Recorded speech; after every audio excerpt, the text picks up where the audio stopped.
Good morning, everyone. This is Mrs. Allen, the sixth grade school counselor. Good morning, everyone. I'm Miss Wolf, and I'm the seventh grade school counselor. Good morning, everyone. This is Mrs. Markowitz. Happy to be with you this morning. I'm the eighth grade counselor. Good morning, everyone. My name is Miss Mitchell, and I am the resource counselor. Last month, remember we introduced the zones of regulation coping strategies. Today, we are going to learn about triggers and identifying the size of the problem. The strategies you will learn today will help you to problem solve. So let's get started. Okay, let's recap first by what we learned last month about the zones. The zones are designed to help you recognize when you are in different zones, as well as learn how to use strategies to change or stay in the zone you are in. In addition to addressing self-regulation, you have words to identify how you are feeling. Skills in reading people's facial expressions. For example, sometimes we may say, I am feeling happy. However, your facial expression is showing sadness or anger.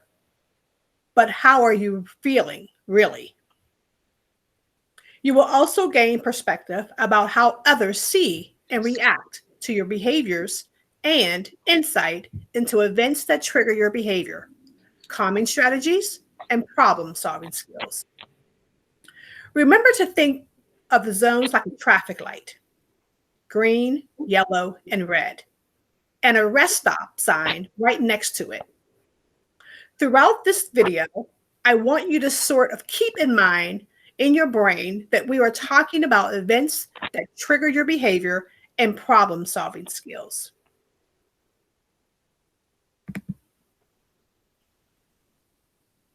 Last month, you learned about coping strategies that we can use to help us regulate our zones and potentially help us move back to the green zone. You also practiced several calming techniques that often help relax people's minds and bodies. And these were the deep breathing and the body scan exercises. Teachers, please pause here to allow students to share verbally or in the chat any strategies they are currently used to calm down that will work in the red or yellow zone.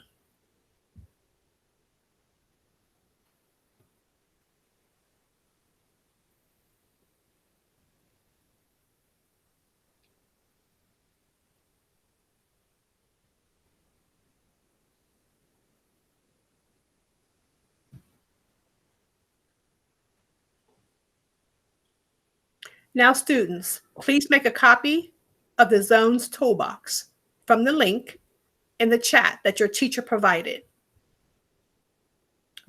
Under Toolbox, please highlight and or add coping strategies you find most useful in each other's zones.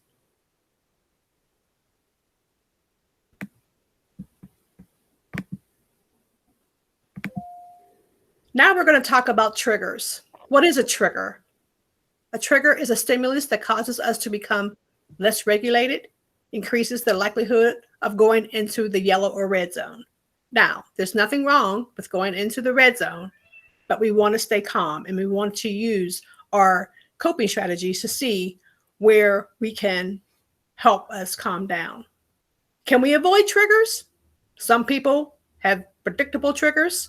We can intervene and be proactive, and we can also try to prepare ourselves to remove triggers when possible. So let me tell you a story. Let me tell you a personal story about me and one of my triggers. I am in the yellow zone when I feel like I have too much to do and not enough time to do it. I know that I need to proceed with caution when this happens so I don't end up in the red zone. Now, again, it's okay to be in the red zone, but I really want to stay calm and I want to stay in the yellow zone. I sometimes have deadlines and something that I need to get done, but I don't feel like I can possibly do it all at once without going crazy. It's just too much. This makes me very stressed and anxious, and I often become crabbier than I usually am sometimes, but not all the time, when I'm overwhelmed. It doesn't take much to push me into the red zone when I feel this way. These events that I'm talking about are called triggers, and we need to be aware of them so that we can take caution. A trigger can be a person, it could be an event, it could be words sometimes, or even it could be a thought. What is a trigger for me may not be a trigger for you. So it's very important to make sure that you identify what your triggers are. What are the things that can take you from one zone to another zone? And that's what we're talking about in this slide.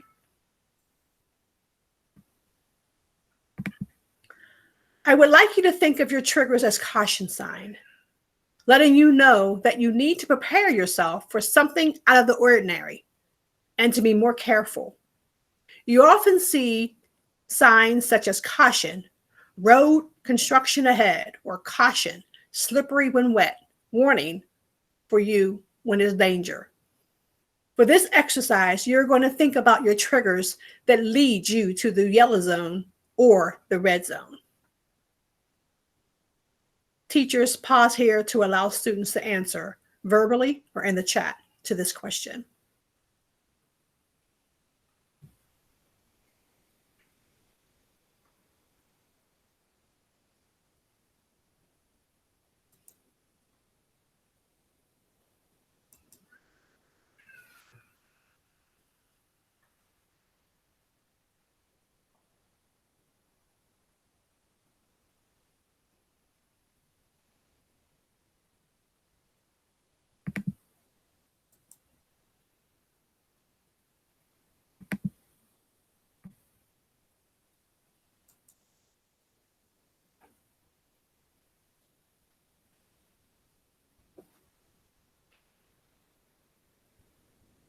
Oppan Gangnam Style. Gangnam Style. Oppan Gangnam. Yay. Oh. Okay. I'm so sorry. Oh my God, that was awesome.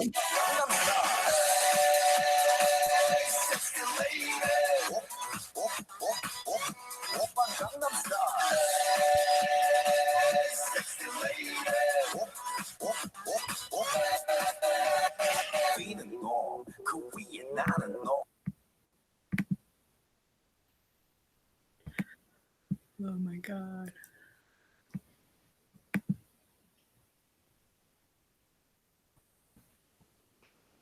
Okay, so now we're going to start talking about the size of the problem.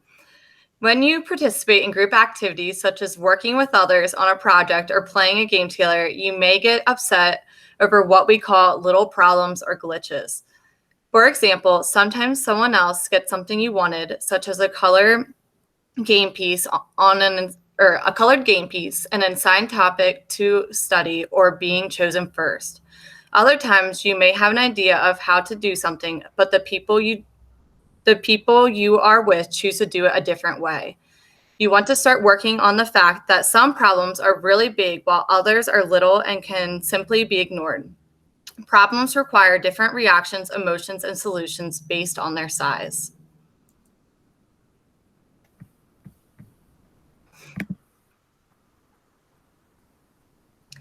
First, tiny problems are problems that are not dangerous. They only affect one or two people and can be ignored or solved in a matter of minutes. An example of a tiny problem could be not getting to go first.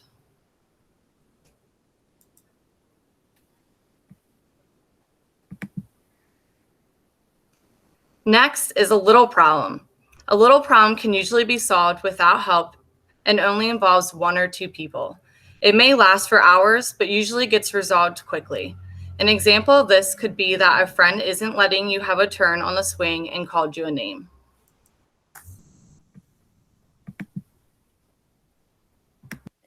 Next problem is medium problem. Medium problem may need an adult to help problem solve. It can be tricky to solve and may last a day or two. may affect 3 to 5 people. For example, you see another student stealing from the teacher's desk. That may be a medium problem.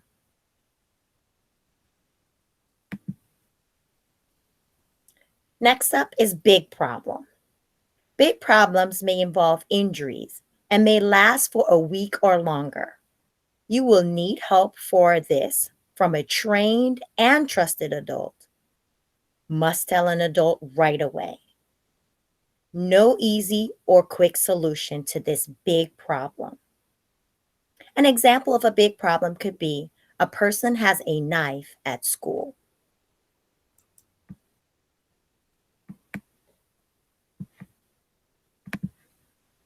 Lastly, huge problem.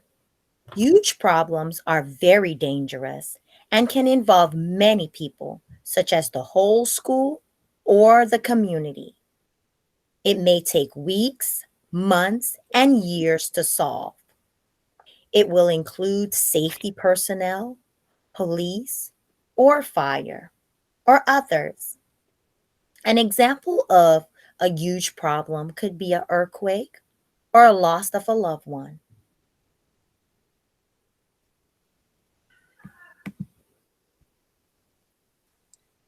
So let's look at the size of the problem and the size of your reaction.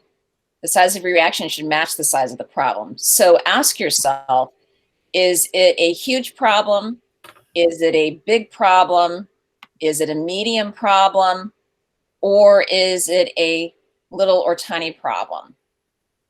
So when you're looking at this and you're thinking about how do you react, let's look at some examples.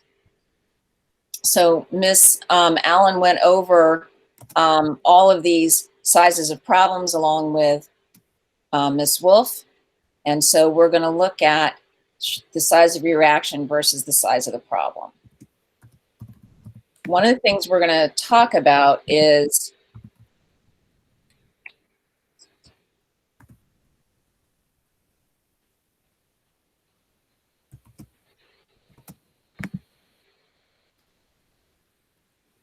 expected behaviors versus unexpected behaviors. So expected behavior is one way you can react to a problem, and unexpected behavior is another way that you can react to the problem. In an expected behavior, it's behavior that gives people around you safe and comfortable thoughts about you. Your reaction means that kids do or say things that other kids think are friendly, safe, helpful, and respectful to others. One example. So let's say you're in the red zone and you're really upset, but rather than showing in a negative way how upset you are, you take a deep breath, you might take a break, you might ask for help, maybe you might even walk away and go for a walk, okay? An unexpected behavior is another way that you might respond to a problem. But unexpected behaviors are behaviors that give people around you uncomfortable thoughts about you. Things kids do or say that other kids think are hurtful, unsafe, unusual, or disrespectful to others. For example, being in the red zone when you're feeling really upset, maybe angry, you might hit, yell, or throw things. Or another example is you might run down the hall because it makes others feel scared, nervous, annoyed, and unsafe.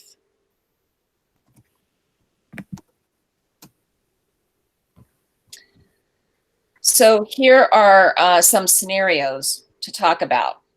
And teachers, we will have you pause for students to talk about what is the size of the reaction and what is the size of the problem.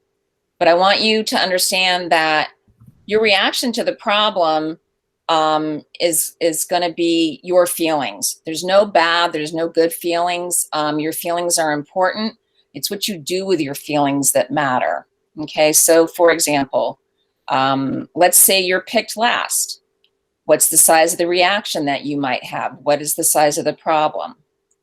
Let's say you didn't do as well as you hoped on a test.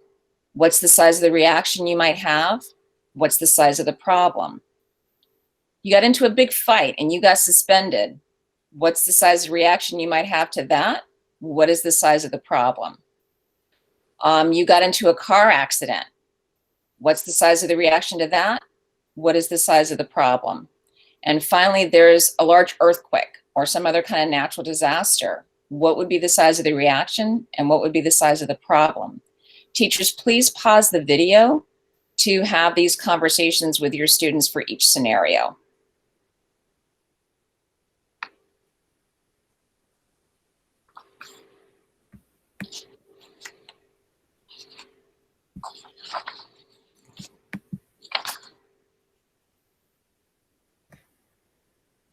Okay, so let's look at the first scenario. You didn't get picked.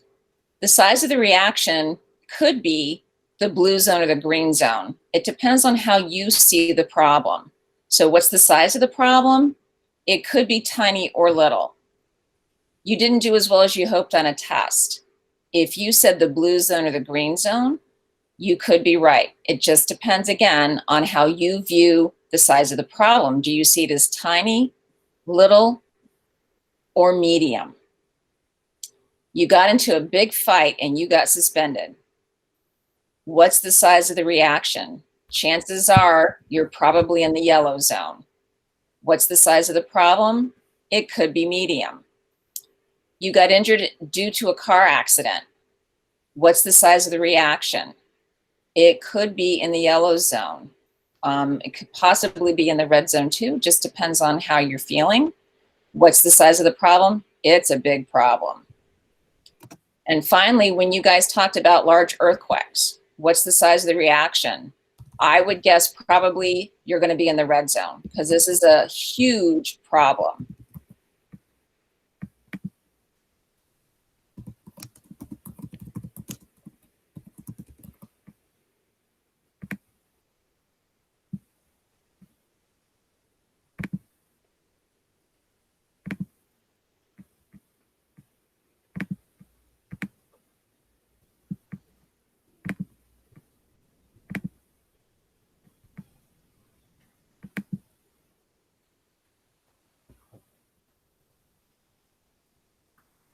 Okay, so let's problem solve.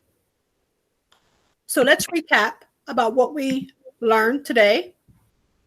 And what we talked about triggers. We talked about being cautious and knowing when you have triggers. We also talked about the size of a problem and your reaction to that problem.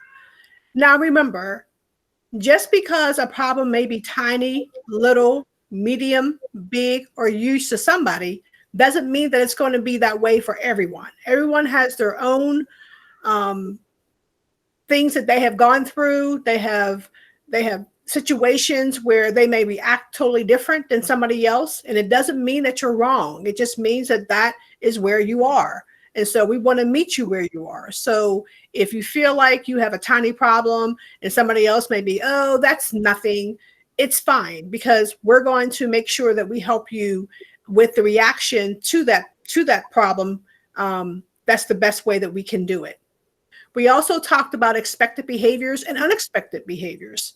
What's expected behavior for a problem and what's an unexpected behavior? Again, remember, it's your perception. It's your behavior, but we want to make sure that we all stay in a cautious zone where it's a yellow zone. Again, there's nothing wrong with being in the red zone. There's nothing wrong with being in the green zone. It's just we want to make sure that we are cautious in what we do and being able to just be calm, being able to know our triggers, being able to identify our triggers, and being able to know when something is bothering us and what we need to do about it, because everyone has different triggers, you know, and just because you may feel like my friend doesn't have that type of trigger, that doesn't mean anything. It just means that you want to make sure that you identify your triggers.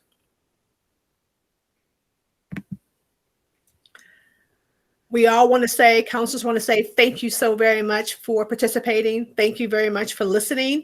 And remember, if you have a question about anything about the size of a problem that we did today, please reach out to your grade level counselor and they can definitely review the information with you. If you have an idea that you think that you would like for us to do about size of a problem, or you want a recap of that, just let us know. But thank you very much for being here. Thank you, teachers, for presenting the information. Thank you for helping us to present. the zones of regulation, which is the size of a problem. Thank you. Bye.